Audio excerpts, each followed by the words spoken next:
Assalamualaikum warahmatullahi wabarakatuh. Alhamdulillahil aliyyil qadir. Wassalatu wassalamu ala nabiyil basyirin nadhir wa ala alihi wa ashabihi alladhina salaku tariqahul munir. Amma ba'd. Faqala Allah azza wa jalla fi kitabihil karim, kama arsalna fikum rasulan minkum yatslu alaikum ayatina wa yuzakkikum wa yu'allimukumul kitaba wal hikmah wa yu'allimukum ma lam takunu ta'lamun. Ikhwatal iman, saudara-saudaraku seiman dan seakidah yang semoga dimuliakan oleh Allah Subhanahu wa taala. Alhamdulillah, pada pagi hari ini kita dipertemukan oleh Allah di baitin min buyutillah, di salah satu rumah Allah dalam rangka tafaqquh fiddin, dan itu adalah indikator daripada kebaikan seorang muslim.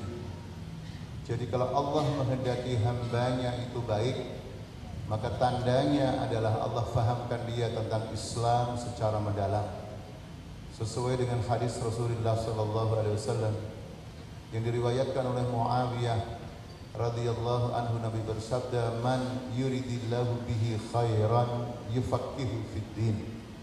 Barang siapa yang dikehendaki oleh Allah kebaikan, niscaya Allah fahamkan dia tentang Islam secara mendalam. Man di dalam bahasa Arab, Bapak Ibu sekalian, ikhwan dan akhwat fidakumullah, bisa untuk mufrad, bisa untuk mutsanna, bisa untuk jamak. Bisa berlaku untuk tunggal satu orang, bisa dua orang, dan bisa untuk masyarakat secara keseluruhan.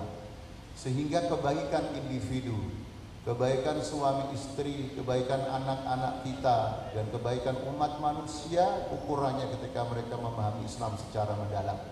Yang pada pagi dan menjelang siang hari ini mengambil tema tarbiyatul aulad ala manhajil nubuwah. Jadi bagaimana kita mendidik anak-anak kita sesuai dengan manhaj metodologi yang dicontohkan Rasulullah SAW. Dan saya maaf, terus terang saya orang yang agak malas ketika membaca buku. Sehingga yang saya sampaikan ini adalah ya apa yang kita pahami dari Al-Quran dan Sunnah.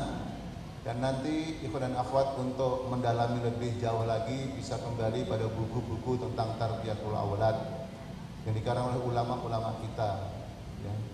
Apakah yang dikarang oleh Syekh Jamal Abdurrahman Hafidhullah atau Nasir Ulwan atau yang lainnya. Karena kita tidak fanatik kepada seseorang, selama metodologi itu benar dari Al-Quran dan Sunnah, itulah yang kita ikuti. Saudara sekalian, yang pertama mukadimah yang perlu kita sampaikan. Risalatut tarbiyah adalah risalatun nubuwah. Risalah pendidikan adalah risalah kenabian. Jadi ketika kita dimudahkan oleh Allah Subhanahu wa taala untuk aktif dalam tarbiyatul aulad, maka pada dasarnya itu sebenarnya syaraf, kehormatan dari Allah, di mana kita semoga dijadikan satu gerbong dengan para nabi, para rasul, dan manusia-manusia terbaik atau salafus salih.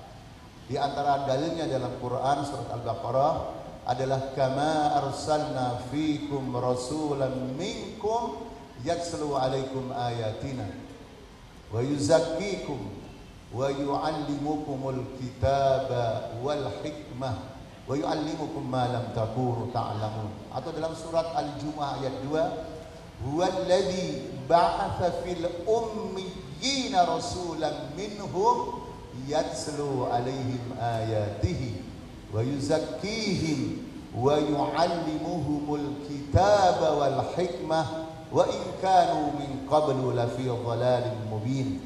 Jadi risalah tarbiyah, ya, risalah ya mendidik, apalagi mendidik anak kita atau anak umat ini adalah merupakan risalatul nubuwah, kenabian. Kemudian yang kedua, saudara sekalian, hafizakumullah, adalah hadis yang disampaikan akhuna tadi yang sudah sangat terkenal, yaitu kullu mauludin yuladu alal fitrah fa abawahu yuhawidanihi ayunassirani ayumajisani. Wa fi riwayatin ukhra, dalam riwayat yang lain menggunakan al-hasr, ma min mauludin illa wa yuladu alal fitrah fa abawahu yuhawidanihi ayunassirani ayumajisani. Dari hadis ini kita mengetahui ahamiyah, urgensi tentang pendidikan anak. Apa urgensinya? Ketika kedua orang tua salah dalam mendidik anak, maka akibatnya fatal. Tidak seperti di sekolahan secara formal hanya sekedar lulus atau tidak lulus, nilainya bagus atau tidak bagus. Tapi fatal ketika tarbiyah itu salah, anak bisa menjadi Yahudi, Nasrani atau Majusi. Hadisnya tidak berbunyi fa'abawahu yuslimanihi, bukan. Tapi hadisnya berbicara fa'abawahu yuhawidanihi ayunassiranihi ayumajisani. Artinya apa? Kesalahan yang fatal dalam pendidikan, maka orang yang pertama tertuduh secara syar'i adalah kedua orang tuanya. Maka ungkapannya fa'abawahu, bukan fa'asatidatuhu, bukan famudarrisuhu, tapi fa'abawahu. Maka kedua orang tua lah itu yang menjadikan, yang merusak anaknya menjadi Yahudi, Nasrani atau Majusi. Dalam konteks kekinian bisa kita lihat, mungkin bukan orang tua yang mendidik secara langsung, tapi itu bisa bentuk kesalahan orang tua dalam memilih lembaga pendidikan. Contoh, orang tuanya agama Islam, mempunyai anak masih kecil, dikirim ke sekolahan TK yang berkelas internasional. Wa ma adraka ma internasional. Yang terjadi apa? Begitu anak masuk di sekolah TK tingkat internasional keren, yang terjadi apa? Apa yang terjadi? Karena khata, salah dalam tarbiyahnya. Dan salah mentarbiyahnya, di antara bukti kekiniannya adalah salah dalam memilih lembaga pendidikan. Ini urgensi yang kedua. Urgensi yang ketiga, ya ikhwatal iman hafizakumullah, adalah ungkapan para pakar pendidikan, bukan Quran, bukan sunnah, tetapi ada benarnya, yang berbunyi at-tarbiyatu laysat kulla syai'. Pendidikan tidak segala-galanya.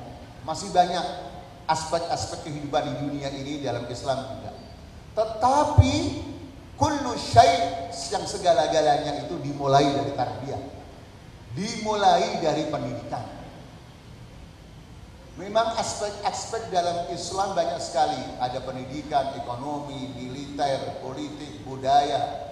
Tidak segala-galanya memang, tapi segala-galanya dimulai dari pendidikan. Supaya ini tidak sekedar pendapat yang tanpa dengan dalil, mari kita buktikan. Rasulullah SAW menjadi manusia terbaik, Nabi yang paling mulia, Rasul yang paling mulia. Saya bertanya Bapak Ibu sekalian, itu kebetulan atau karena Nabi dididik, ditarbiyah? Dididik oleh siapa ya ikhwan? Akhwat? Dididik oleh siapa? Oleh Allah Azza wa Jalla melalui Jibril alaihissalam. As-sahabah khairul qurun. Sahabat adalah generasi terbaik. Saya bertanya, sahabat mereka menjadi manusia-manusia terbaik kebetulan mengalir begitu saja atau karena ditarbiyah oleh siapa?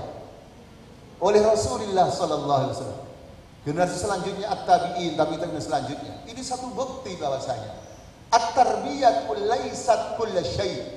Tarbiyah bukan segala-galanya, tapi segala-galanya dimulai dari tarbiyah. Untuk menjadi abi yang terbaik, menjadi ummi yang terbaik, menjadi mudarris yang terbaik, untuk santri yang terbaik, menjadi pemimpin yang terbaik, semuanya melalui proses yang bernama at-tarbiyah. Inilah urgensi tema yang kita kaji pada pagi hari ini. Dan yang terakhir, yang keempat adalah waqi'u abna'inal yaum. Realitas ya, anak-anak kita sekarang. Anak-anak kita sekarang, realitasnya mereka bukan tidak berpendidikan. Tapi sayang, sejuta sayang, kalau ingin lebih banyak daripada 1000, hafidhakumullah, dididiknya bukan ala manhajin nubuwah. Dididiknya bukan menggunakan metode Nabi sallallahu alaihi wasallam, tidak dengan cara yang dicontohkan oleh Rasulullah sallallahu alaihi wasallam. Contoh saudara sekalian, ketika kita atau keluarga kita, tetangga kita, teman kita, ini sekedar contoh, la samahallah, semoga tidak berkenan, tapi terjadi ketika anak itu disekolahkan di sekolah negeri, SMP atau SMA negeri. Saya bertanya Bapak Ibu, anak kita untuk mengenal Islam di sekolah negeri itu 1 pekan itu berapa jam? Berapa jam? Ikhwan dan akhwat? Maka apa yang terjadi? Di sekolahan yang harusnya di situ dicetak generasi terbaik, yang terjadi apa? Anak masih usia SD sudah bisa membunuh. Anak baru usia SD dan SMP sudah ke pelacur, berzina. Mungkin di antara ikhwan dan akhwat yang sempat mendengar berita atau melihat berita bagaimana pengakuan seorang wali kota ketika menemui pelacur umurnya 50 atau sekian tahun. Ternyata ketika ditanya kok masih laku, siapa pelanggannya? Siapa pelanggannya ikhwan? Anak SD, SMP. Karena dia punya fulus. Ini yang saya maksud dengan waqi'u abna'ina al-mu'asir. Realitas anak-anak kita, walaupun tidak semuanya, masih banyak anak-anak yang soleh.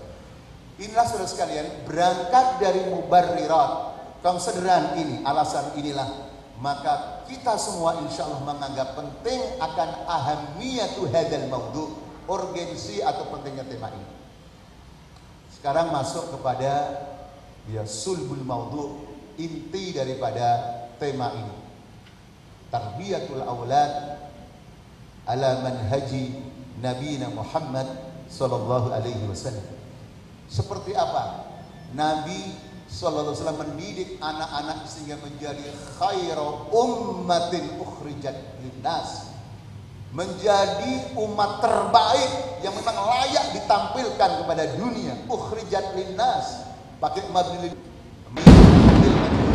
yang memang layak ditampilkan untuk seluruh umat manusia, bukan hanya lil mukminin tapi linnas. Seperti apa? Sudah barang tentu kalau kita bicara tentang metode Nabi SAW, ya adanya dalam Quran dan Sunnah.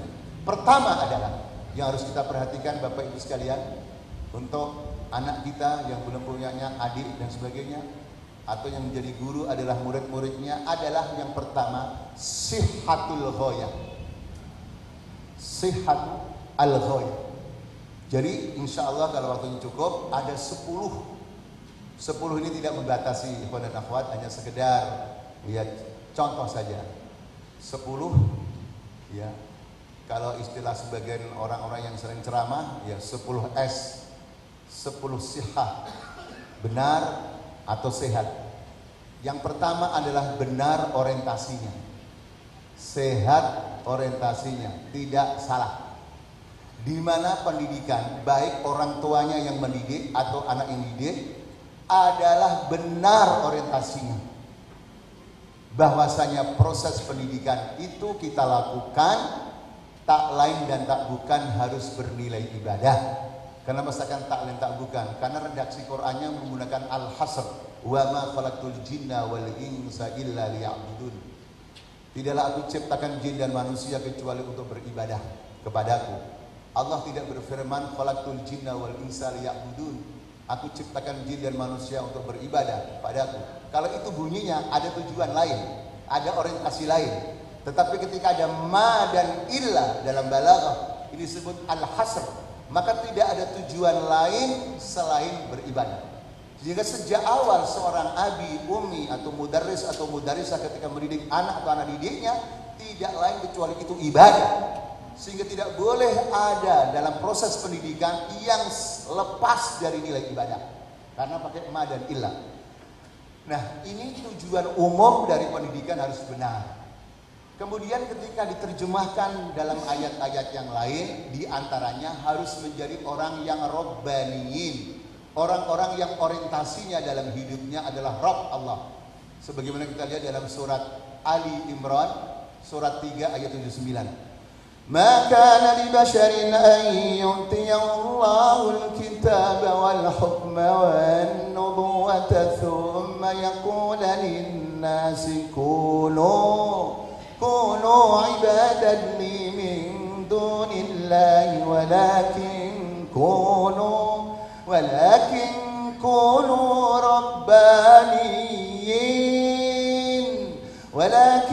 كونوا ربانيين بما كنتم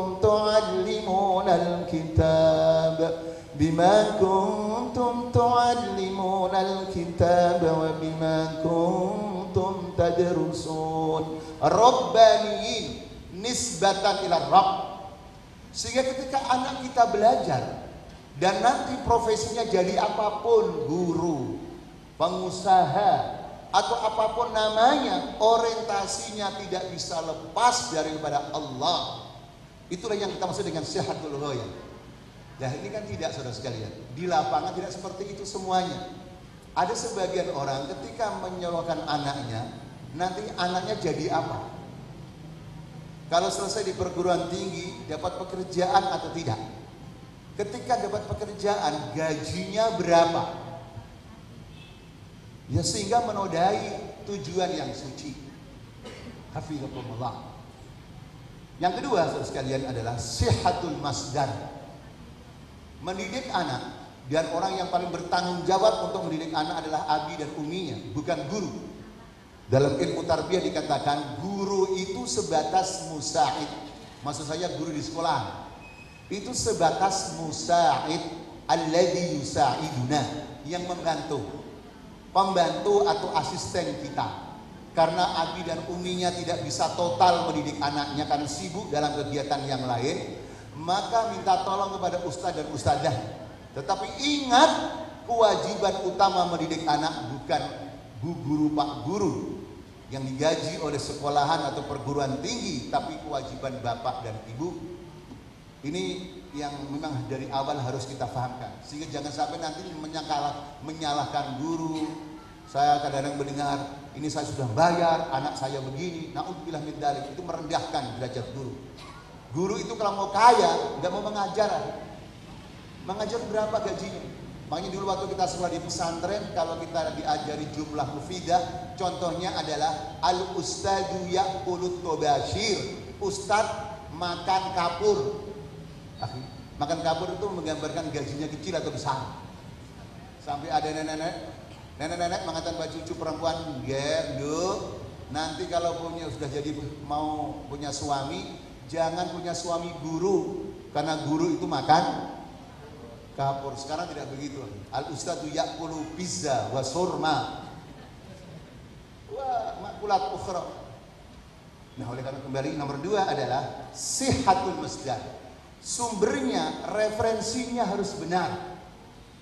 Jadi kita harus yakin betul ketika kita punya anak, kita sekolahkan di luar, TK atau SD, SMP, SMA, karena mungkin kita tidak punya waktu yang cukup mendidik anak di rumah.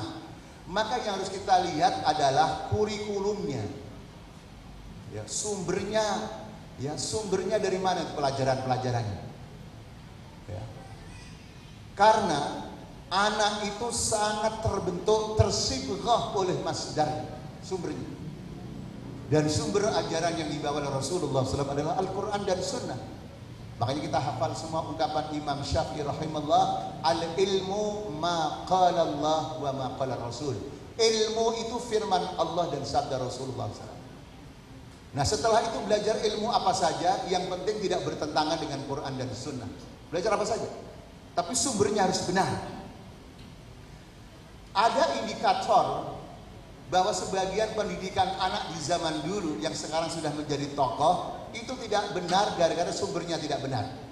Bapak Ibu maaf bagi yang di rumahnya ada TV namanya, karena ini ada yang punya, ada yang nggak punya, ada yang punya lihat madorohnya lebih besar atau bagaimana. Cuma kalau seandainya Bapak Ibu suatu saat lihat di TV, kemudian Bapak Ibu lihat pengamat berbicara tentang bangsa dan negara. Pengamat kalau berbicara itu apa Bapak Ibu? Modalnya. Ini satu contoh kalau masdar sumbernya gak benar. Yang kita lihat, walaupun orang sebut profesor, pakar tata negara dan sebagainya, yang sering kita dengar adalah saya kira, barangkali, prediksi saya, kalau tidak salah. Akhirnya salah beneran. Jadi modalnya kalau tidak salah, ya, prediksi saya, ya, tidak sesederhana itu. Jadi nggak ada ukurannya. Makanya di Indonesia yang paling mudah itu adalah jadi pengamat kan? Karena tidak harus hafal Quran dan Sunnah. Berbeda dengan pendidikan, harus jelas. Ketika kita mendidik anak kita A, B, C, mana dalilnya? Labudda minad dalil. Sehingga anak kita tidak jadi korban saya kira barangkali kalau tidak salah, akhirnya salah beneran. Berbeda kalau seorang yang memimpin negeri ini atau yang sering berbicara adalah sumbernya benar waktu belajar, tidak akan seperti itu. Hafidhakumullah. Bahkan sekarang kalau ada orang mengatakan qala Allah qala Rasul di gedung pemerintahan, diteriaki oleh temannya sendiri. Kalau orang kafir jelas istiza. Orang Islam sendiri meneriaki, "Bom, ini bukan masjid. Ini bukan masjid." Jadi seolah Quran dan Sunnah hanya boleh disampaikan bismillah, al-khata' fi masdar, karena kesalahan dalam referensi. Maka anak kita ya ibadallah wa ya ima Allah, sejak kecil ketika kita didik di rumah atau di luar rumah harus jelas referensinya, masdarnya. Kemudian yang ketiga adalah sihhatul manhaj. Sihhatul manhaj. Metodologi dalam memahami Quran dan Sunnah atau sumber Islam itu juga harus benar. Bisa saja ya, masdarnya benar, sumbernya benar Quran dan Sunnah. Tetapi kalau metodologinya tidak mengikuti Nabi SAW bisa salah.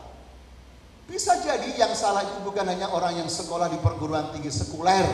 Di perguruan tinggi yang namanya Islam sekalipun bisa salah kalau manhajnya metodenya salah. Contoh, seseorang yang sudah dikasih titel doktor atau profesor bisa juga salah ketika menafsirkan Quran dan Sunnah tidak sesuai dengan yang dicontohkan Nabi SAW. Contoh, ada orang beranggapan bahwa riba itu boleh. Ya. Jadi riba dari bank konvensional boleh. Yang penting jangan banyak-banyak, sedikit aja, 15% boleh. Karena sumbernya mengatakan, Quran mengatakan, wala ta'kulur riba ad'afan mudha'afah. Janganlah kamu makan riba yang berlipat ganda. Jadi dilarang kita makan riba yang berlipat ganda. Berarti kalau cuma sedikit 15%, boleh nggak Bapak Ibu? Yang mengatakan boleh tadi itu. Yang dilarang kan yang berlipat ganda. Jadi kalau sedikit boleh. Itu kalau dalam ilmu tafsir Bapak Ibu, apa namanya? Ya, rujukannya tafsir Jalalain atau tafsir jalan lain. Pak. Jadi yang seperti ini ya ikhwatal iman di perguruan tinggi Islam, negeri atau sebagian sesuatu masih banyak. Coba bayangkan seorang abi dan umi menyekolahkan anak di perguruan tinggi Islam, taunya jadi orang yang seperti ini. Karena apa? Manhajnya salah, metodologinya salah. Hafidhakumullah. Makanya selain kita harus tahu sumbernya apa saja yang diajarkan, tetapi kita juga harus tahu kurikulumnya seperti apa. Yang keempat adalah sihhatul bi'ah. Sihhatul al-bi'ah. Lingkungannya itu harus sehat, harus benar. Kenapa saudara sekalian? Karena pendidikan sangat erat hubungannya dengan pengaruh lingkungan. Dalam ilmu sosial dikatakan al-insanu ibnu bi'atihi. Al-insan ibnu bi'atihi. Manusia itu adalah anak lingkungan.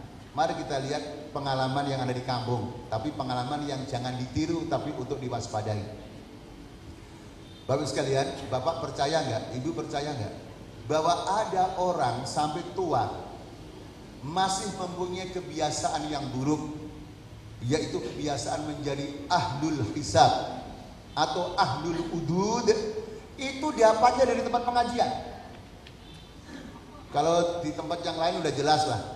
Di tempat yang kotor-kotor jelas. Ini di tempat pengajian. Kenapa? Karena ada sebuah lingkungan di daerah tertentu. Sebelum pengajian dimulai, untuk menunggu ustadznya atau gurunya, dikeluarkan apa? Dikeluarkan apa? Asbak. Padahal dari rumah nawaitunya pengajian. Jadi awalnya nawaitu ya, thalabal ilm. Niatnya itu ya, mencari ilmu dari apa? Tapi karena lingkungannya salah, berubah, bukan nawaitu thalabal ilm, tapi nawaitul ududa lillahi ta'ala. Sehingga tidak aneh di Indonesia ada orang disebut ulama, disebut kiai, tapi masih menjadi ahlul hisab. Limadah? Bi'ahnya.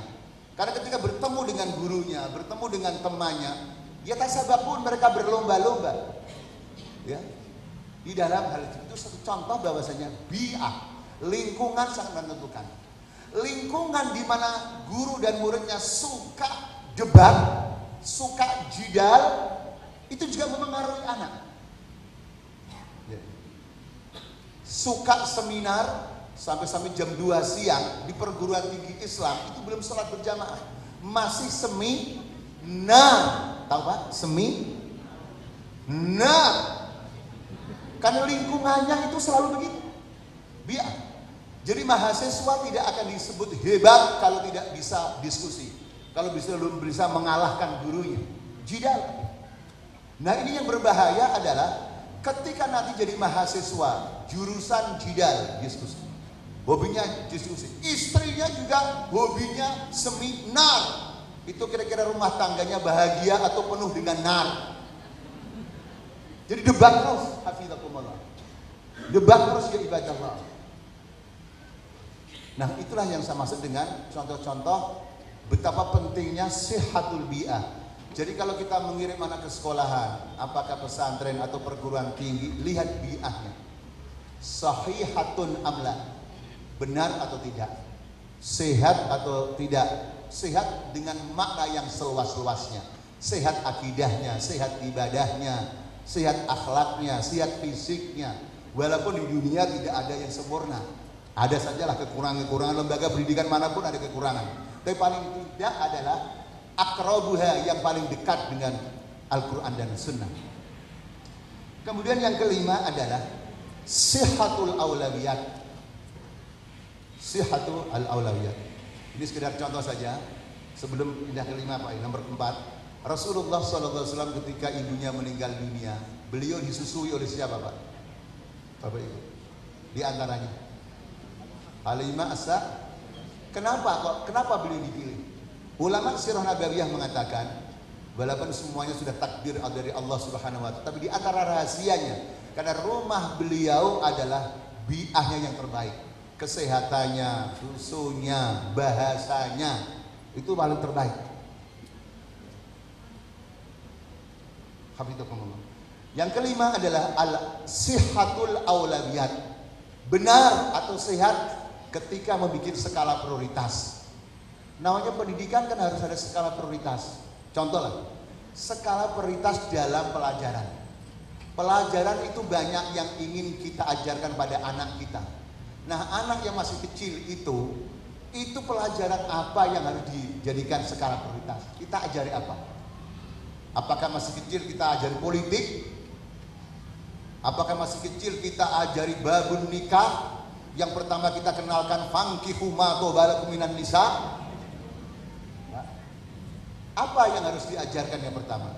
Kalau kita membaca buku-buku pendidikan dan buku-buku fikih, maka pendapat jumhurul ulama mengkerucut pada 2 hal skala prioritas. Yang pertama, anak yang harus kita ajari ini, kita didik, pertama kali sebelum diajari apapun namanya, yang pertama adalah Al-Quran. Yang pertama adalah Al-Quran. Dan itu tidak asal istihad, tetapi itu dari Quran sendiri. Walaupun huruf wawu bukan litartib limutlaqil jam'i, tetapi Allah ketika menyebut membacakan Quran itu tidak asal-asalan, pasti ada rahasianya. Allah yang paling tahu. Kemudian semoga kita ulama-ulama kita diberikan ilmu. Contoh tadi ayat saya baca, 2 ayat tidak bisa disebut kebetulan. Karena Al-Qur'an munazzahun anil musadafah. Quran itu disucikan oleh Allah dari kebetulan. Mari kita lihat. Ketika Rasul selalu seorang pendidik terbaik, apa tugas beliau? Yang pertama mengajarkan Quran, membacanya sebelum menafsirkannya. Kama arsalna fikum rasulan minkum yatslu alaikum ayatina wa yuzakkikum wa yu'allimukumul kitaba wal hikmah. Dan itu bukan itu saja, yang lain juga begitu. Huwallazi ba'atha fil ummiyina rasulan minhum yatslu alaihim ayatihi wa yuzakkihim. Ini dalil bahwa ulama fikih atau ulama tarbiyah mengatakan yang pertama kita ajarkan kepada anak-anak kita atau murid-murid kita adalah Al-Quran. Pendapat yang kedua, walaupun kelihatannya beda, tapi sebenarnya tidak terlalu beda. Atau ulama tafsir menyebut istilahnya ikhtilaf tanawwu, perbedaan yang bersifat variatif, dan itu diperbolehkan. Yang kedua adalah lughatul Arabiyah, bahasa Arab. Bahasa Arab. Kenapa saya katakan hafizakumullah perbedaannya tidak signifikan, tipis, bahkan cenderung hampir sama? Kenapa harus belajar bahasa Arab sebelum yang lain-lainnya? Karena untuk memahami Al-Quran harus tahu bahasa Arab. Jadi belajar bahasa Arab bukan bahasa Arab bahasanya orang Arab, lah. Karena bahasa Arab adalah bahasa yang dipilih oleh Allah sebagai bahasa Al-Quran. Jadi artinya apa Bapak sekalian? Silahkan Bapak Ibu nanti punya anak, ya, disetting untuk menjadi seorang dokter, seorang muhandis insinyur, seorang apapun namanya. Yang penting sejak kecil sudah bisa baca Quran, faham Quran, tahu bahasa Arab, ya ibadallah. Sehingga nanti dia tidak akan menjadi orang sekuler ketika dia menjadi seorang pemimpin atau pemikir atau pengusaha, karena dasarnya sudah ada. Dan begitulah yang kita lihat dari sahabat Rasulullah SAW. Panglima perangnya, pengusahanya, apalagi ulamanya, ya semua tahu bahasa Arab. Tahu bahasa Arab bukan berarti otomatis karena mereka orang Arab, lah, tapi belajar juga. Contoh, siapa yang tidak tahu Abdullah ibnu Abdullah ibnu Abbas radhiyallahu anhu? Beliau orang Arab tapi masih belajar bahasa Arab. Beliau ahli tafsir Al-Quran tetapi masih belajar bahasa Arab. Apa kata pengakuan beliau? Beliau mengatakan, wallahi la a'rifu ma'na fatir hatta ra'aitu arabiyaini yatashajarani fil bi'ri faqala ahaduhuma ana alladhi fatartuhu. Bapak Ibu, jelas nggak Pak? Saya ulang lagi takut nggak jelas.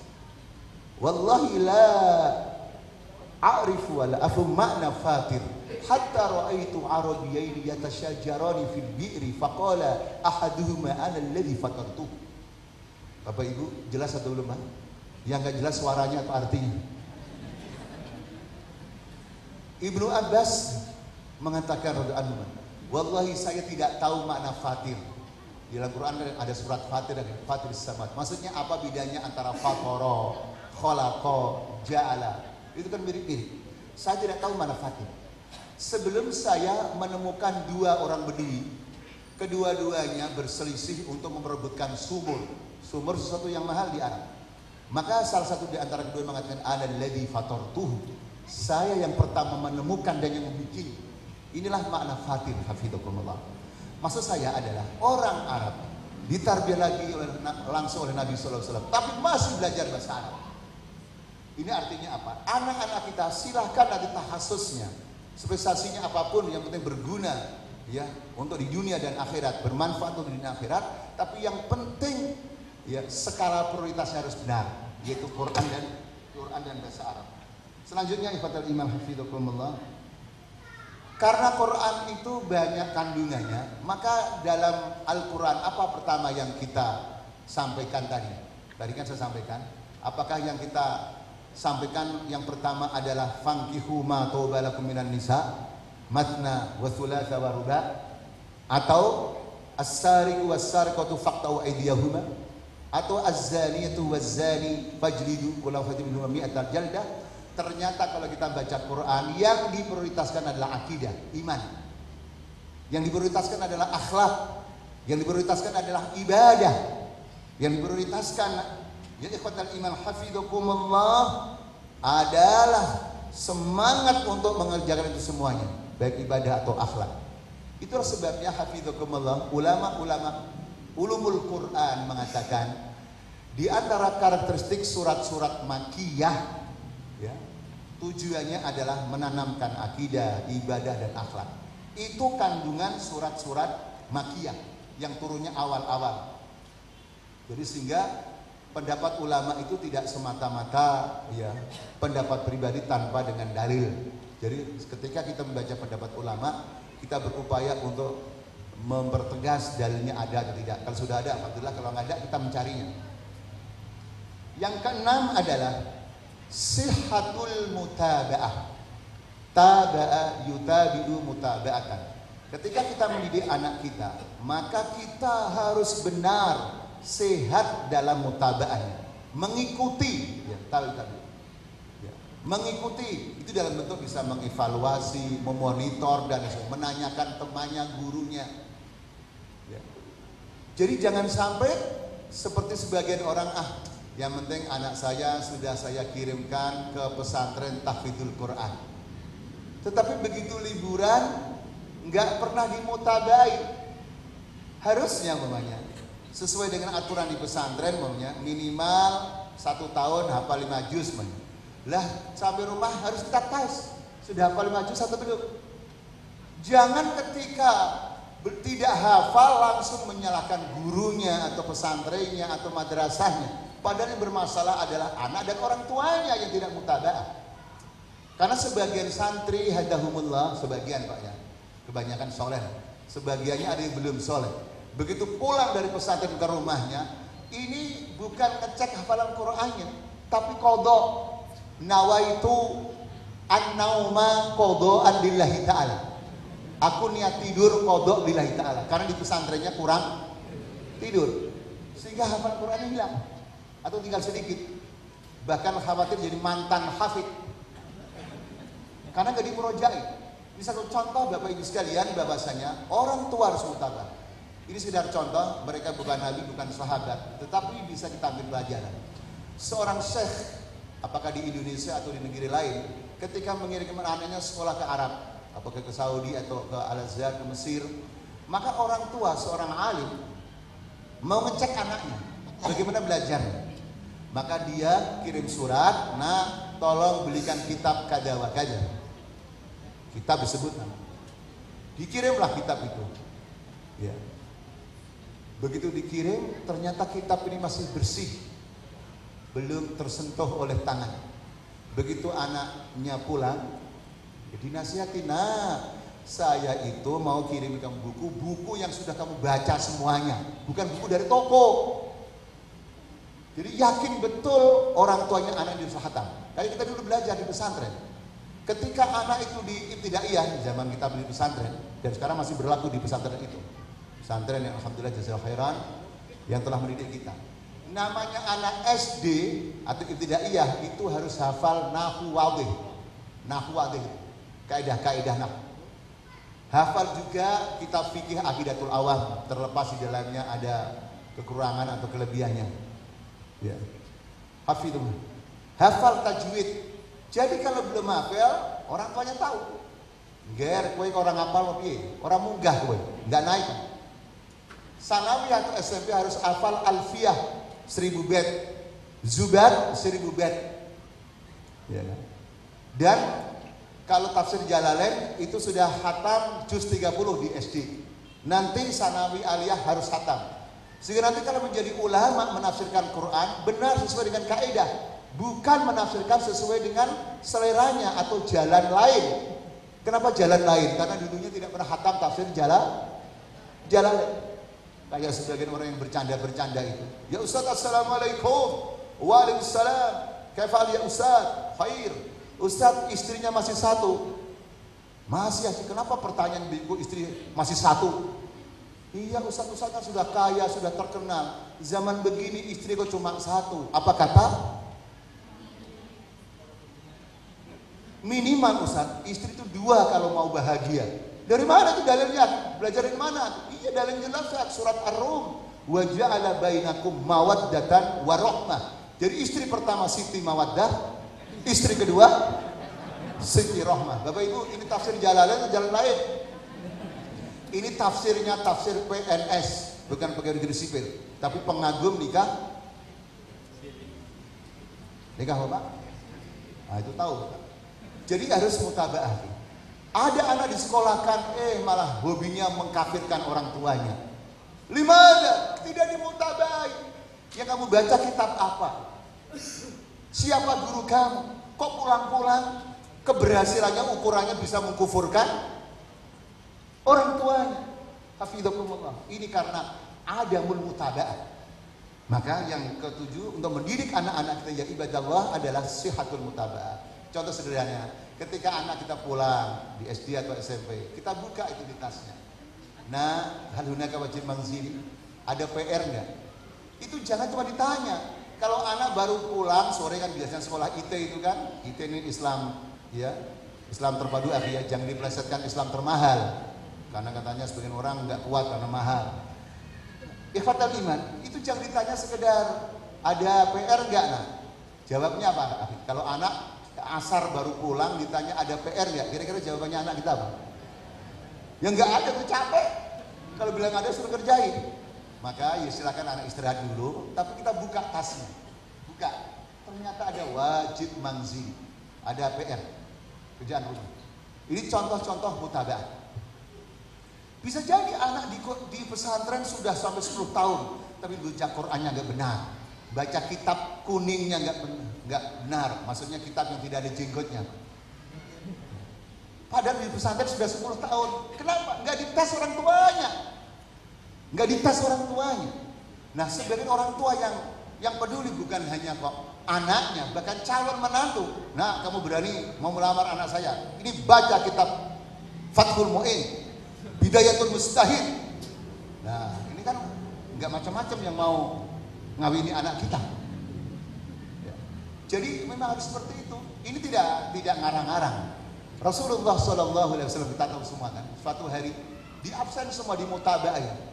Siapa yang hari ini sedekah, atau siapa hari ini memberikan makan saudaranya, siapa hari ini mengunjung orang sakit, siapa yang hari ini mengunjung orang jenazah. Maka kita tahu kan, Abu Bakar menjawab, ana ya Rasulullah. Ketika ditanya kebaikan ana ya Rasulullah, Abu Bakar mengatakan 3 kali. Sampai Nabi mengatakan majtama'na fimri'in illa dakhalal jannah. Tidaklah 3 perkara yang baik ini berkumpul dalam diri seseorang kecuali dia pasti masuk surga. Dan kita tahu semua Abu Bakar adalah masuk surga atas izin Allah Subhanahu wa taala. Jadi orang sehebat Abu Bakar saja masih dimutaba'ah ya. Orang sehebat Abu Bakar radhiyallahu anhu harus dimutaba'ah. Ini kadang tidak. Pendidikan yang penting sudah bayar, yang penting anaknya sudah sampai sekolahan. Dia tidak tahu di situ. Hafidhakumullah. Bahkan kadang-kadang sebagian orang tua tertipu oleh tampilan anak di depan orang tuanya. Di depan orang tuanya mau sekolah, kelihatannya anak bagus, anak manis, anak sayang. Cium orang tuanya, cium tangannya umpamanya sebagian orang. Terlepas pendapat ulama apa hukum cium tangan. Tapi tidak diketahui bagaimana di sekolahan. Jangan-jangan di rumah cium tangan orang tuanya. Di luar, di sekolah, di mall, cium apa? Cium makhluk halus. Hafidhakumullah. Karena tidak dimutaba'ah. Soleh dan solehah ketika di depan orang tuanya, di luar tidak ketahuan. Kenapa? Karena tidak dimutaba'ah. Yang ketujuh ya ikhwatal iman adalah sihatul uswah. Bahkan saya katakan at-tarbiyatu hiyal uswah. Saking pentingnya keteladanan adalah pendidikan itu adalah keteladanan. Dan ketika kita sebut sihatul uswah berarti abi uminya adalah orang yang paling bisa teladani setelah Rasulullah SAW. Gurunya adalah orang-orang yang bisa diteladani. Diteladani dalam sholat berjamaahnya, diteladani dalam olahraganya, diteladani dalam mencari nafkah, diteladani dalam cara berkomunikasi, diteladani ketika dia berbeda dengan orang lain. Diteladani ketika dia dizalimi oleh orang lain, bagaimana caranya. Itulah sebabnya ulama sirah mengatakan bahwa Nabi itu seolah-olah kitabun maftuhun, kitab yang terbuka, terang benderang, terbaca semuanya, pribadinya, keluarganya, berdakwahnya, berjihadnya, berpolitiknya, berperangnya, tidak ada yang disembunyikan. Tujuannya apa ya Allah? Tujuannya agar Nabi itu betul-betul menjadi uswah hasanah yang lengkap bagi kaum muslimin, sehingga tidak ada alasan lagi kaum muslimin mengimpor teladan dari yang lainnya. Cukup dengan Rasulullah sallallahu alaihi wasallam yang benar-benar wa innaka la'ala khuluqin adzim. Laqad kana lakum fi Rasulillahi uswatun hasanah. Jadi tidak sekedar nilainya berapa, ranking berapa anak kita, tapi yang harus kita perhatikan ya adalah sihhatul uswah. Sihhatul uswah. Dan ini tidak mungkin anak kita bisa meneladani gurunya, abi atau uminya kalau tidak tahu, tidak kenal secara lengkap. Kalau hanya kenal melalui ceramah, ya baik-baik saja. Ceramah ya kata iman. Tetapi kita lihat bagaimana berkeluarganya, bagaimana dengan anaknya, bagaimana dengan orang tuanya, bagaimana dengan mertuanya. Kita harus tahu ya ikhwatal iman. Karena kadang-kadang di masyarakat banyak orang yang kaget, ternyata seorang ustadz yang dikagumi, ternyata ada masalah besar dengan keluarganya. Kenapa kaget? Karena sebelumnya nggak kenal.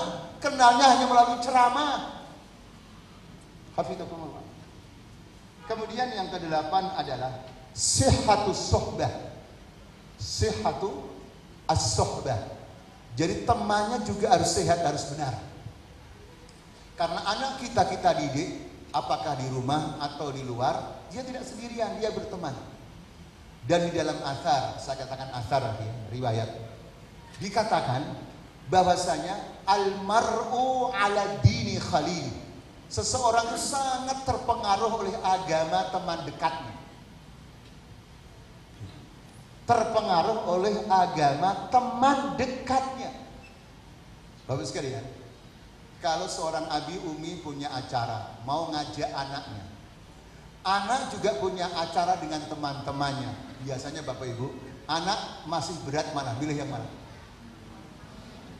Hah? Ini kira-kira kehebatan teman atau kegagalan orang tua?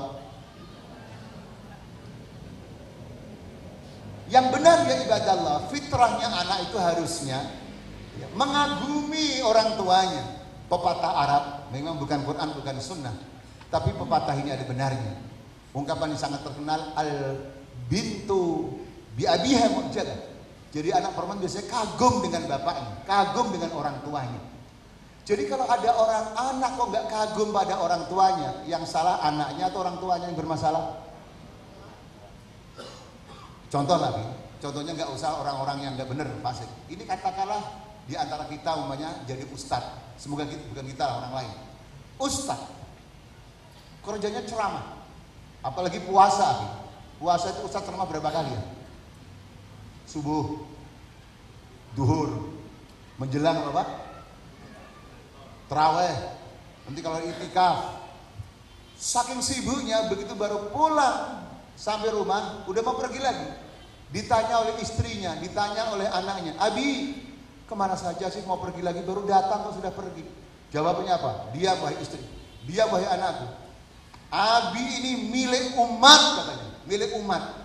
Ini kira-kira anak dan istrinya tertarik atau marah Pak?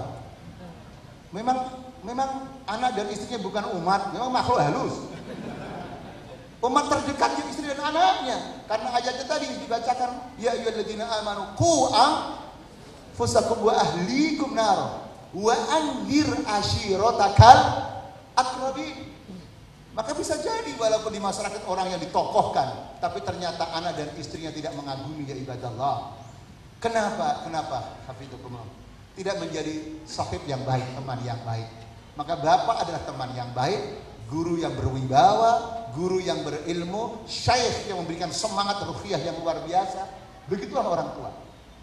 Jadi kalau anaknya senang main futsal, wa ma adraka ma futsal, maka bapaknya orang yang paling rajin menemani. Jangan dibiarkan cari teman sendiri, nanti akan menentukan dunia sendiri. Bapaknya aktivis dakwah, aktivis harokat, anaknya milih dunia yang lain karena anak jarang dilibatkan dalam aktivitas abi dan umi. Hafidzakumullah. Kemudian yang ke-9 sebelum terakhir adalah sihhatul wasail. Sihhatu al-wasail. Jadi ketika tujuan benar, maka wasilahnya, sarananya juga harus benar.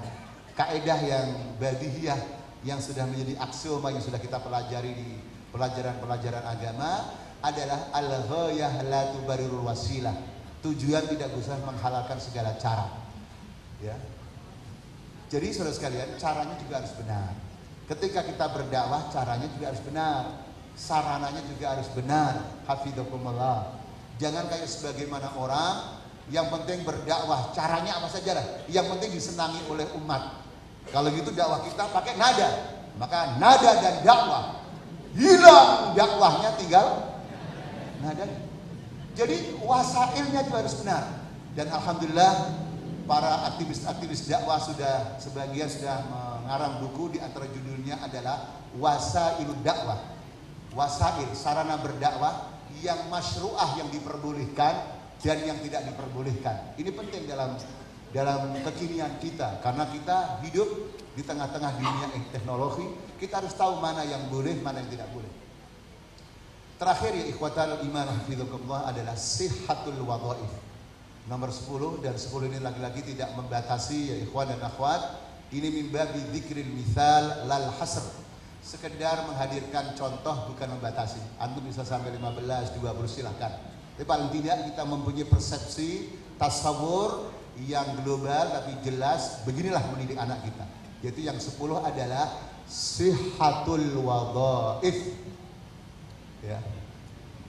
Benar wadifahnya. Jadi anak itu harus difungsikan dengan benar, diberikan wadifah, tugas yang benar.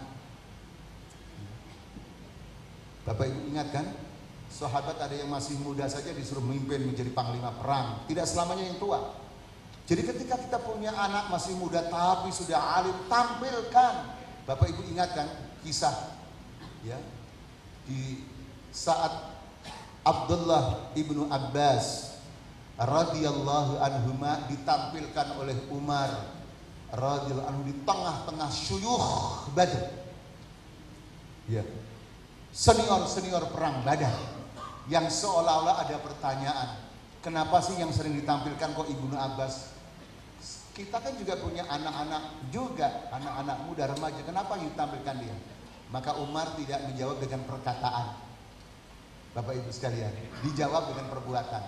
Yaitu ditampilkan Ibnu Abbas di tengah-tengah mereka, dan sebelumnya mereka ditanya oleh Umar ya, tentang makna qaulihi ta'ala idza jaa nasrullahi wal fath. Surat An-Nasr.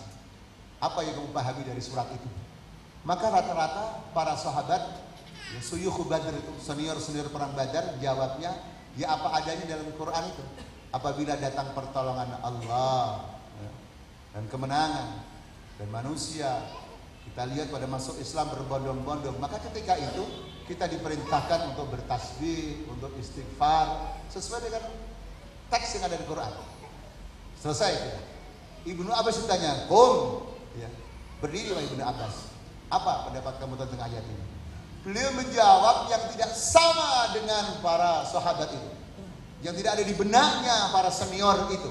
Maka beliau menjawab, surat ini adalah merupakan isyarat bahwa ajal Nabi Sallallahu Alaihi Wasallam sudah dekat. Qurbi wafati Rasulillah. Bapak Ibu saya bertanya, surat Idza Jaa, kata orang kampung kan Pak, surat Idza Jaa atau surat An-Nasr, itu kira-kira ada nggak satu saja ungkapan Nabi mau meninggal, ada nggak? Nggak ada nggak?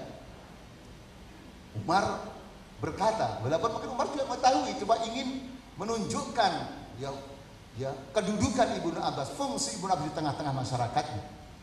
Bagaimana bisa ya Ibnu Abbas? Maka beliau menjawab, ya kalau orang itu sudah pada masuk Islam, Nabi dimenangkan oleh Allah, pertolongan sudah sempurna, orang sudah pada masuk Islam, syariat sudah sempurna, sudah disampaikan semua, berarti tugas Nabi sudah selesai. Berarti kalau tugas Nabi sudah selesai, apa Pak? Kembali ke mana? kembali pada Allah. Jadi artinya begini saudara sekalian, kita punya anak jangan hanya melihat anak masih muda. Ketika dia punya potensi apa?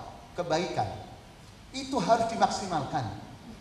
Sehingga kiadiahnya kepemimpinan anak kita itu muncul sejak kecil. Kepemimpinan di dalam rumahnya, kalau dia kakak, supaya memimpin mentarbiyah adik-adiknya. Ketika di sekolahan, dia memimpin teman-temannya dalam dakwah dan tarbiyah. Ketika di kampus, memimpin teman-temannya dalam dakwah dan tarbiyah. Sehingga doa yang sering kita kumandangkan itu bukan sekedar doa, tapi sebuah silabus kehidupan. Karena ketika kita minta kepada Allah agar diberikan anugerah istri dan anak-anak keturunan kita, itu ditutup dengan jadikanlah kami pemimpin bagi orang-orang yang bertakwa. Walladzina yaquluna rabbana hab lana min azwajina wa dhurriyyatina qurrata a'yun waj'alna lil muttaqina imaman atau makmuman, Pak?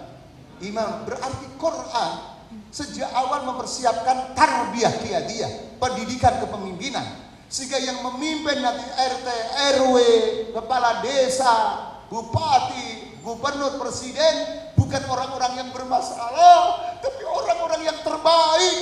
Karena dari rumah tangganya sudah menjadi pemimpin bagi orang-orang yang bertakwa. Jadi logikanya adalah kalau yang dipimpin saja bertakwa, berarti yang memimpinnya lebih bertakwa. Nah, pertanyaan selanjutnya, bagaimana mendidik anak agar menjadi pemimpin yang bertakwa? Nah, itu nanti insya Allah materinya di semester yang akan datang, Pak, ya, insya Allah. Dan ustadznya tidak hanya saya, bisa ustadz yang lainnya. Sampai sini saja dan semoga ada manfaatnya. Allah a'lam bishawab. Assalamualaikum warahmatullahi wabarakatuh. Sebelum memasuki acara selanjutnya, untuk para peserta hendaknya untuk maju lebih ke depan supaya peserta yang lain bisa masuk. Kemudian untuk akhwat juga, untuk peserta akhwat agar bisa lebih geser ke kanan supaya ibu-ibu yang di luar kasihan supaya bisa masuk gitu.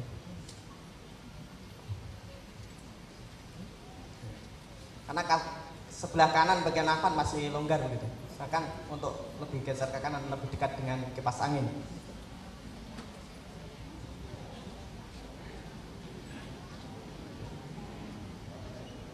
Memasuki acara selanjutnya yaitu adalah tanya jawab. Bagi ikhwan silahkan untuk langsung mengajukan pertanyaan. Kemudian nanti panitia untuk menyalakan mic. Akhirnya salam. Dan kemudian untuk akhwat, pertanyaan ditulis pada selembar kertas kemudian diberikan kepada panitia Ibu Sri.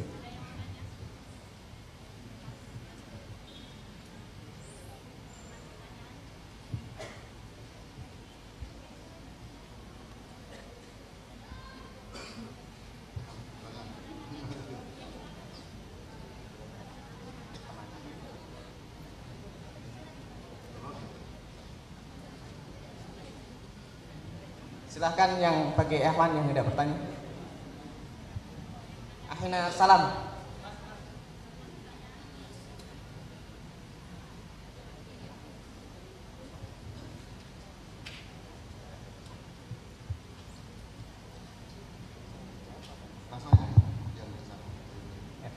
Sebelumnya assalamualaikum warahmatullahi wabarakatuh. Ya, syukur Ustadz atas waktunya untuk bisa saya bertanya, karena saya masih baru dalam berkeluarga. Mudah-mudahan ini saat yang bagus untuk saya memulai dari yang terbaik dan insya Allah dapat hasil yang terbaik juga. Begini Ustadz, selama ini kita melihat anak-anak itu potensinya sangat besar, apalagi ketika masih kecil. Mereka itu adalah masa-masa usia emas untuk kita masuki dunia mereka gitu. Namun ketika kita masuk ke dunia mereka, kita tidak sesuai dengan pola pikir anak-anak gitu. Nah, untuk kita menyiasati sehingga ketika anak-anak itu mulai bertanya dengan hal-hal yang nyeleneh, padahal itu ketika kita sendiri tidak tahu, oh ternyata itu mereka serius bertanya gitu. Tapi kita terkadang tidak serius menanggapi pertanyaan anak-anak gitu. Nah, untuk melayani dari pertanyaan mereka sehingga tidak terjadi hal-hal yang negatif pada pertumbuhan anak ini, itu bagaimana? Terus yang kedua, pola pikir kita sehingga kita bisa menanamkan jiwa pemimpin kepada mereka sehingga mereka itu selalu positif, tidak menganggap negatif ketika ada masukan dari luar. Itu bagaimana? Mungkin cukup sekian, terima kasih. Assalamualaikum warahmatullahi wabarakatuh. Langsung aja nih. Afwan Nafi, kalau bisa dikasih contoh anak kita pertanyaan nyeleneh itu seperti apa nyelenehnya? Supaya agak jelas. Contohnya mungkin dia bertanya, Abi, Umi, ketika nanti Abi dan Umi itu sudah tua, yang jadi ayah dan ibu itu siapa? Gitu. Apakah saya gitu? Apakah saya nanti dengan kakak saya atau dengan siapa? Biasanya kemarin pernah juga ditanya seperti itu dengan keponakan-keponakan gitu. Apakah nanti ketika saya sudah besar menjadi ibu, terus bagaimana gitu? Belum ada. Sebenarnya tidak nyeleneh soalnya. Jadi kalau ini berarti anak perempuan akhirnya. Iya. Terima kasih ya. Saudara sekalian hafizakumullah, memang ada ungkapan dalam athar yang bisa menambah referensi kita ketika kita berkomunikasi dengan anak, yaitu ungkapan yang berbunyi khatibin nas biqadri uqulihim. Berkomunikasilah dengan manusia sesuai dengan tingkat intelektualitas manusia. Manusia ini bisa juga termasuk anak. Jadi antum akhirnya tadi saya tanyakan nyelenehnya seperti apa. Kalau jawaban antum ya, itu bisa ditangkap oleh anak tersebut, walaupun mungkin kelihatan nyeleneh, tapi dia paham, sampaikan aja. Sampaikan saja jawabannya ya. Ketika antum menjawab dengan jawaban yang benar, dan yang benar itu bisa ditangkap oleh dia. Ya. Tetapi kalau pertanyaan yang nyeleneh kemudian kita jawab, takut juga tidak bisa memahaminya, maka antum alihkan. Ini kita ambil dari pelajaran Al-Quran. Tidak setiap pertanyaan dalam Quran itu dijawab sesuai dengan keinginan penanya. Memang sebagian besarnya dijawab sesuai dengan pertanyaan. Contoh, ketika mereka bertanya tentang Al-Anfal, rampasan perang, ya Allah jawab sebagaimana keinginan penanya. Yas'alunaka 'anil anfal, qulil anfal war rasul. Bertanya tentang haid, dijawab juga yas'alunaka 'anil mahid, qul hiya adza. Tetapi ketika sebagian masyarakat bertanya tentang hilal, ya, bulan. Kenapa bulan itu muncul kecil, kemudian membesar, kemudian asbaha badron, ya, bisa menjadi kemudian jadi bulan purnama. Setelah itu kecil-kecil lagi, fuma'ada kal urjunil qadim. Maka Allah Subhanahu wa taala menjawabnya tidak sesuai dengan pertanyaan tadi. Karena si penanya maunya pertanyaannya itu berkaitan dengan sesuatu yang bersifat ilmiah. Maka Allah tidak menjawab umpamanya begini. Ini bukan Quran, Pak. Quran enggak boleh diumpamakan. Qul hiya ba'idah. Ya. Anil ardi masafatuha malayin kilometer. Katakanlah kami jauh dari bumi, jaraknya sekian juta kilometer. Enggak begitu. Tapi diarahkan kepada amal. Jawabannya, qul hiya mawaqitu lin-nasi wal hajj. Katakanlah, ya, bulan seperti itu karena sebagai waktu timing untuk kegiatan manusia wal haji dan ibadah haji.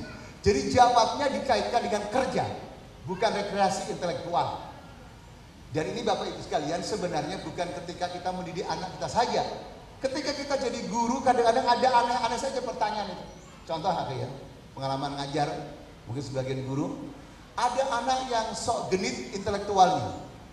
Pokoknya kita ngajar fikih, ada bertanya, Ustaz, ya saya sudah tahu Ustaz kalau pelajaran tentang puasa seperti itu dari dulu saja sudah paham bahwa puasa itu waktunya adalah dari tulul fajr sampai ghurubi syams, tenggelamnya matahari.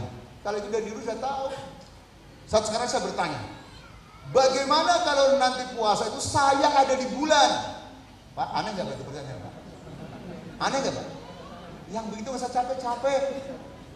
Gak usah dijawab, kalau mau dijawab, jawabannya mudah-mudah saja. Gak usah buka kitab kuning atau kitab putih. Ya, bagus lagi. Kalau antum di bulan gampang. Nanti kalau sudah maghrib, saya telepon, buka kamu. Pertanyaan-pertanyaan yang bersifat mengandi itu tidak realistis. Ini realistis yang benar, bukan real dan gini.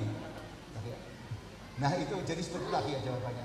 Kemudian yang berkaitan dengan kepemimpinan anak, ini tadi di antara caranya Ali dengan taudif ya. Jadi anak itu dibiasakan diberi tugas sesuai dengan kemampuannya. Ini kan berbeda dengan penilaian orang-orang sekuler. Seolah-olah anak itu ya di dunia senang. Akhirnya negara ini negara yang nantinya dipimpin oleh orang-orang yang bersenang-senang terus, menghibur melulu. Karena anak sudah terbiasa dengan yang senang-senang. Asal ada sedikit dianggap berat sedikit, padahal nggak masalah sebenarnya. Itu berbeda dengan di zaman Nabi SAW dan sahabatnya. Maka Nabi dari kecil sendiri sudah memimpin, walaupun memimpin kambing, ya. Dan akhirnya jadi pemimpin dunia. Itu akhirnya. Jadi caranya seperti itu. Tapi perlu difahamkan bahwa Abi atau Umi ngasih apa tugas seperti ini bukan membebani kamu, tapi agar kamu jadi lebih hebat daripada Abi kamu, bahkan lebih hebat daripada presiden kamu, sehingga termotivasi yang itu. Itu akhirnya. Jadi intinya komunikasi akhirnya. Nah. Karena pertanyaan sangat banyak sekali, jadi pertanyaannya kita batasi dulu 3 begitu. Sampai nanti waktunya.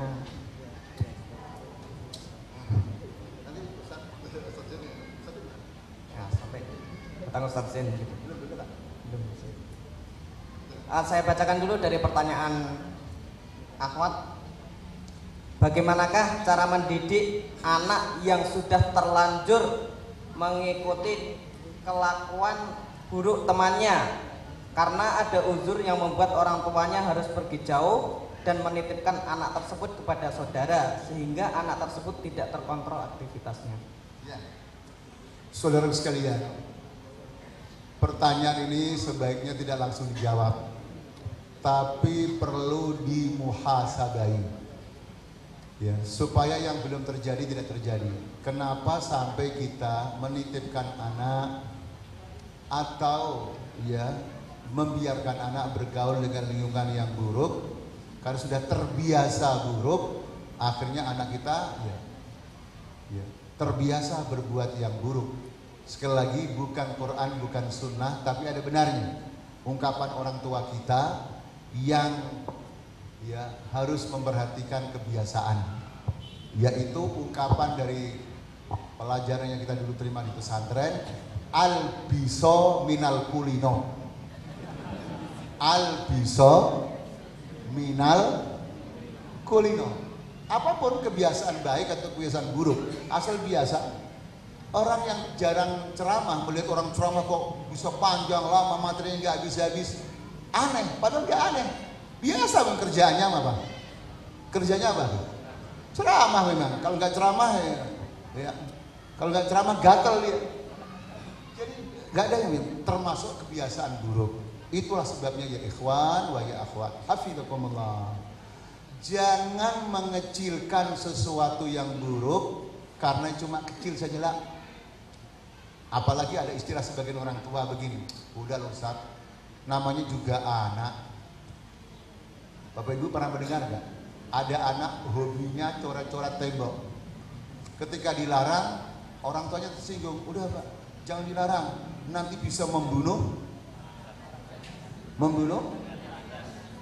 kreativitas anak. Ya kalau rumahnya dia, kalau rumah tetangga diajak pengajian di rumah tetangga, kemudian ngorek-ngorek rumahnya tetangga gimana? Itu yang tidak ada di zaman dalam pendidikan Nabi. Pendidikan Nabi SAW untuk sahabat-sahabatnya. Menurut orang mungkin kecil, tapi bagi Nabi bukan kecil. Kalau itu buruk. Contoh, umpamanya ada anak minum pakai tangan kiri. Apakah dibiarkan Nabi? La, ya gulam, khud biyaminik. Ambillah dengan tangan kanan. Karena buru-buru dan lapar dah haus minum. La, tidak dibiarkan Nabi. Ya gulam, samillah, baca bismillah. Anak mungkin ada kue banyak itu, sementara di rumahnya jarang ada kue. Yang kue senangi, ambil jauh. Maka Nabi tidak mendiamkan dalam itu anak. Ya gulam, khud ma yalik, ambillah yang dekat. Hasan atau Husain radhiyallahu anhu masih kecil. Ketika Nabi mau membagikan zakat, mengambil kurma. Apa kata Nabi? Ya bunai, wahai anak kesayanganku. Anak sini maksudnya juga cucu juga. Ya. Koh atau kah alki taruh nak kurma ini. Anak cucu Muhammad tidak halal makan barang zakatan. Padahal anak kecil. Coba kalau sekarang apa? Udah biar Ustaz, namanya juga anak. Kita ya. Jadi jangan kita membiasakan apakah di rumah kita atau dengan temannya untuk membisaan buruk. Tetapi kalau itu terjadi jangan putus asa. Karena orang beriman tidak boleh putus asa. Wala tayasu min rahillah. Caranya mudah. Caranya pindah dari lingkungan yang buruk menjadi lingkungan yang baik. Di sanalah ada pelajaran hijrah. Ya. Jadi kalau kita punya anak atau diri kita sendiri berada dalam tradisi yang buruk, ya secepatnya pindah ke daerah yang baik. Kecuali kalau kita mampu merubahnya, nah itu tetap tinggal di situ lebih baik. Tapi kalau tidak mampu merubahnya, bahkan iman kita, akhlak kita, ibadah kita tergerus, secepatnya kita berhijrah di lingkungan yang baik. Itu akhirnya diantara solusinya yang paling ya aplikatif akhirnya. Walaupun kalau dikejar juga ada pertanyaan lagi, Ustaz, kalau pindah saya harus ngontrak lagi Ustaz, karena dia jadi kontraktor umpamanya. Dan ngontrak lagi lebih mahal. Lingkungan yang bagus-bagus itu mahal Ustaz. Di antaranya saya tahu, lingkungan yang baik itu di antaranya ada sekolah IT, SDIT, SMIT. Nah ini saja berat Ustaz, karena di sekolah itu bukan semata-mata Islam terpadu, tapi Islam termahal. Bagaimana caranya solusinya Ustaz? Nah itu panjang nanti jawabannya ya. Silahkan dari penanya laki-laki. Ya, Assalamualaikum warahmatullahi wabarakatuh Ustaz. Assalamualaikum. Nah, sebagaimana kita ketahui bahwa anak-anak kita saat ini hidup di zaman era globalisasi Ustaz. Ya. Di zaman era globalisasi Ustaz. Ya. Termasuk juga Gus Fikri yang masuk rumah kita melalui televisi Ustaz. Betul. Nah, di sini problemnya. Bagaimana kita mensiasati televisi ini Ustaz? Apa sebaiknya kita tidak ada televisi di rumah atau bagaimana? Nah, yang kedua untuk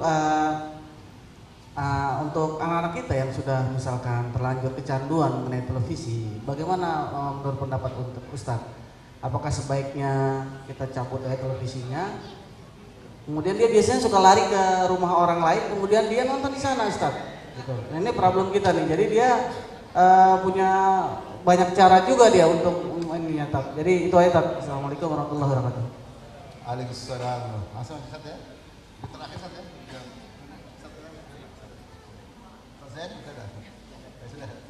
Ya saya ini bagian terakhir dari setelah itu nanti Ustadzuna Dr. Zain Hafidullah yang akan meneruskan insyaallah. Akhi Hafidullah, ukhti Hafidullah. Pertanyaan akhuna ini sebenarnya kan pertanyaan sebagian besar kita. Supaya kalau ada pertanyaan seperti ini dan yang sejenis dengan pertanyaan ini, maka perlu kita mengetahui kaidahnya. Di antaranya kaidah yang perlu kita pahami atau pemahaman lah yang perlu kita pahami, min khasaisil Islam adalah al-mithaliyah wal waqiyah. Di antara karakteristik ajaran Islam adalah ajaran itu ideal. Tidak ada yang lebih hebat, lebih ideal daripada Islam. Tetapi juga ajaran Islam adalah ajaran yang waqi'i, yang realistis. Ini realistis yang benar, bukan orang yang ikut madhab real apa? Karena banyak orang milih pemimpin katanya kita harus real. Nah, itu bukan. Idealnya akhi, hafizakumullah, anak kita di rumah itu bersih, termasuk matanya, telinganya bersih dari gambar-gambar dan suara-suara yang merusak hati dan akal. Itu idealnya. Tetapi juga ajaran Islam realistis. Bagi saudara kita yang ya tidak sehebat saudaranya, ada saudara yang hebat memang tidak punya TV, aman dia. Tapi ada kalau tidak punya TV, apalagi tinggal di tengah-tengah keluarga besar yang lainnya belum terkondisi, atau tetangganya, akhirnya lihat TV di tetangganya bukan hanya TV saja, ditambah lagi apa? Maka di saat itu ya ikhwatal iman hafizullah, sebagian ulama pendidikan, ulama tarbiyah mengatakan ya dalam menyikapi sesuatu seperti itu Karena seolah-olah kita tidak mampu kalau tidak punya TV, walaupun tidak mutlak itu, karena ada yang mampu. Sebabnya ada yang mampu masalahnya, yang tidak punya TV sama sekali sebagian teman-teman. Maka paling tidak adalah mutabaahnya dilipat gandakan. Jadi umpamanya kita harus straight maghrib sampai isya, seluruh anak kita harus hafalin Quran. Sehingga tidak ada yang melihat TV lagi. Nanti melihat TV ya sebelum tidur, setelah mau ngantuk-ngantuk gitu, ya baru lihat TV. Jadi TV untuk pengantar. Walaupun itu lagi tidak ideal lagi, tapi paling tidak akhaf, lebih ringan bahayanya. Itu ya. Itu yang saya maksud dengan baik yang kecanduan atau tidak, seperti solusinya. Nah, kalau kecanduan harus ada badil, harus ada alternatif. Karena tidak semuanya orang langsung bisa hijrah total 100%. Tidak semuanya orang kayak Umar bin Khattab radhiyallahu anhu, begitu jari jahiliyahnya ditinggalkan, Islamnya langsung tinggi. Tidak semuanya orang kayak Umar bin Khattab. Kita harus realistis. Makanya harus ada badil, harus ada pengganti alternatif. Ya, kecanduan itu ya dengan kecanduan yang baik. Kalau tidak baik ya lebih ringan lah, lebih ringan bahayanya. Itu akhirnya. Nah, itulah wallahu alam saya yang kita baca dari pengalaman orang-orang yang mentarbiat. Wallahu alam. Ustaz, Assalamualaikum warahmatullahi wabarakatuh. Pertanyaan dicukupkan. Nanti akhirnya Ustaz Zain biar untuk pertanyaan selanjutnya nanti diajukan kepada Ustaz Zain. Kemudian untuk akhwat pertanyaannya sudah cukup banyak. Kemudian nanti yang akan menjawab mudah-mudahan Ustaz Zain begitu. Ya, kesimpulannya adalah anak adalah amanah yang Allah titipkan kepada kita, dan anak inilah yang nanti sebelum ditanya anaknya mesti ditanya yang diberi amanah dahulu. Gitu. Saya punya pengalaman ketika mengajar begitu. Ada ibu-ibu minta doa, gitu. Mas, saya minta doa mas ya, mohon gitu. Doanya mudah-mudahan anak saya ini menjadi penyanyi dangdut terkenal katanya. Emang ibu kerjanya apa bu? Saya penyanyi juga. Anak saya, alhamdulillah mas. Alhamdulillah kenapa bu? Ya dia bisa membantu saya. Maksudnya membantu bagaimana begitu? Ya anak saya yang ngedrum, saya yang joget gitu. Nah, seperti itu. Nah ini sangat payah sekali begitu. Dia sampai nggak tahu bagaimana mendidik anak secara yang benar. Mudah-mudahan ilmu 10 yang diberikan dari Ustadz Azami tadi bisa kita amalkan bersama-sama begitu. Sebelum memasuki acara yang selanjutnya, maka ada iklan dulu dari JKT untuk presentasi kepada Ustadz Eko, kami persilahkan.